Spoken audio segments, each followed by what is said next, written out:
Terima kasih. Selanjutnya Ibu Rieke Diah Pitaloka. Assalamualaikum warahmatullahi wabarakatuh. Salam sejahtera untuk kita semua. Om Swastiastu, Namo Buddhaya, salam kebajikan, Rahayu. Saya Rieke Diah Pitaloka, A183, Dapil Jawa Barat 7. Pertama, saya ucapkan terima kasih kepada pimpinan yang telah memberikan ruang kami untuk menyampaikan beberapa gagasan. Dan pada kesempatan yang berbahagia ini kami juga menyampaikan duka cita bagi seluruh korban bencana alam di tanah air.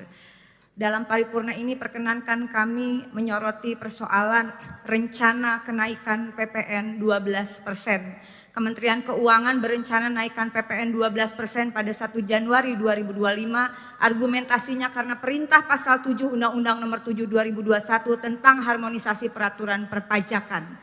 Dengan segala hormat, amanat pasal 7 harus dipahami secara utuh. Jangan hanya diambil pasal 7 ayat 1 yang berbunyi pada huruf B sebesar 12% mulai berlaku paling lambat tanggal 1 Januari 2025. Sesuai dengan pidato Ibu Ketua DPR tadi yang menyatakan bahwa DPR adalah mitra konstitusional pemerintah, maka keputusan PPN 12% penting menggunakan pertimbangan konstitusional keadilan sosial bagi seluruh rakyat Indonesia yang jelas merupakan komitmen Presiden Prabowo disampaikan pada pidato pelantikan 20 Oktober 2024. Dengan segala hormat, mari kita baca dan hayati pula pasal 7 ayat 3. Tarif pajak pertambahan nilai sebagaimana dimaksud pada ayat 1 dapat diubah bukan hanya paling tinggi 15%, tapi bisa juga diubah paling rendah 5%. Dalam penjelasannya disampaikan juga bahwa keputusan naik tidaknya harus mempertimbangkan perkembangan ekonomi dan moneter serta perkembangan harga kebutuhan pokok setiap tahunnya. Pidato Ibu Ketua Umum dalam penutupan masa sidang pertama DPR RI kali ini telah mengingatkan persoalan fiskal moneter dan kehidupan masyarakat yang sedang tidak baik-baik saja. Terjadi PHK massal dan kemudian juga deflasi selama kurang lebih 5 bulan berturut-turut yang harus diwaspadai berdampak pada krisis ekonomi serta adanya kenaikan harga kebutuhan pokok. Sementara pertimbangan untuk dana pembangunan, saya sangat berharap pembangunan infrastruktur wajib dengan skala prioritas yang memengaruhi hajat hidup orang banyak. Inovasi dan kreativitas mencari sumber anggaran negara yang tidak membebani pajak rakyat dan membahayakan keselamatan negara.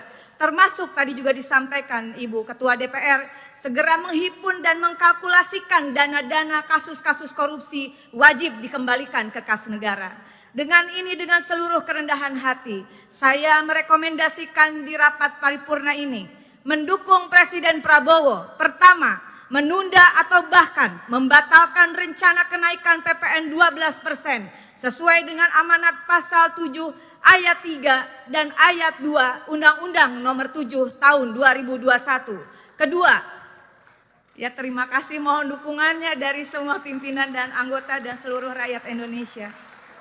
Kedua, mendukung Presiden Prabowo menerapkan dengan tegas self-assessment monitoring system dalam tata kelola perpajakan.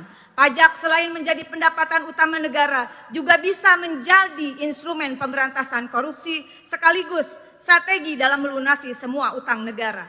Kemudian sistem ini juga akan melahirkan satu data pajak Indonesia agar negara mampu menguji SPT wajib pajak, akurasi pemetaan, perencanaan, penerimaan, dan pengeluaran negara secara komprehensif termasuk pendapatan yang legal maupun ilegal. Sistem ini insya Allah akan memastikan seluruh transaksi keuangan dan non-keuangan wajib pajak wajib dilaporkan secara lengkap dan transparan. Terakhir, mohon dukungannya sekali lagi dari Ibu Ketua DPR, Wakil Ketua DPR, dan seluruh anggota DPR RI, seluruh anggota DPRD di seluruh Indonesia, mahasiswa yang ada di belakang dan rekan-rekan media. Kita beri dukungan penuh kepada Presiden Prabowo.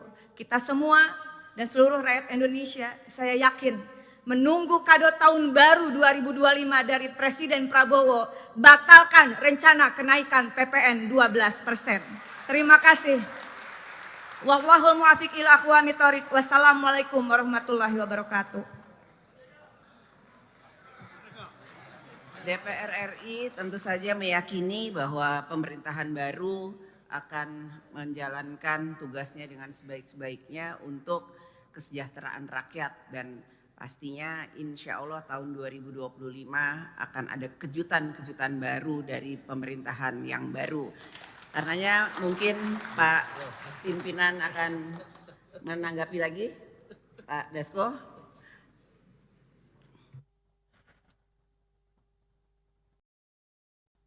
Menaikkan pajak barang mewah sebesar 12%, menurunkan pajak yang berguna bagi masyarakat. Itu usulannya. Usulannya begitu, setuju nggak? Nah, kita tunggu kejutan di tahun 2025, semoga membawa berkah dan kesejahteraan bagi seluruh rakyat Indonesia. Amin. Sidang Dewan yang kami hormati, dengan demikian selesailah acara rapat paripurna hari ini. Selaku pimpinan rapat, kami menyampaikan ucapan terima kasih kepada yang terhormat para anggota Dewan dan hadirin sekalian atas kehadirannya dalam mengikuti rapat paripurna Dewan hari ini. Sebelum menutup acara rapat paripurna hari ini, sekali lagi kami mengucapkan selamat bekerja di masa reses dan bertemu dengan konstituen di daerah pemilihan masing-masing. Dengan seizin sidang Dewan, kami perkenankan kami menutup rapat paripurna. Selamat Natal bagi yang merayakan dan selamat Tahun Baru 2025 bagi kita semua. Terima kasih. Alhamdulillahirobbilalamin. Wassalamualaikum warahmatullahi wabarakatuh.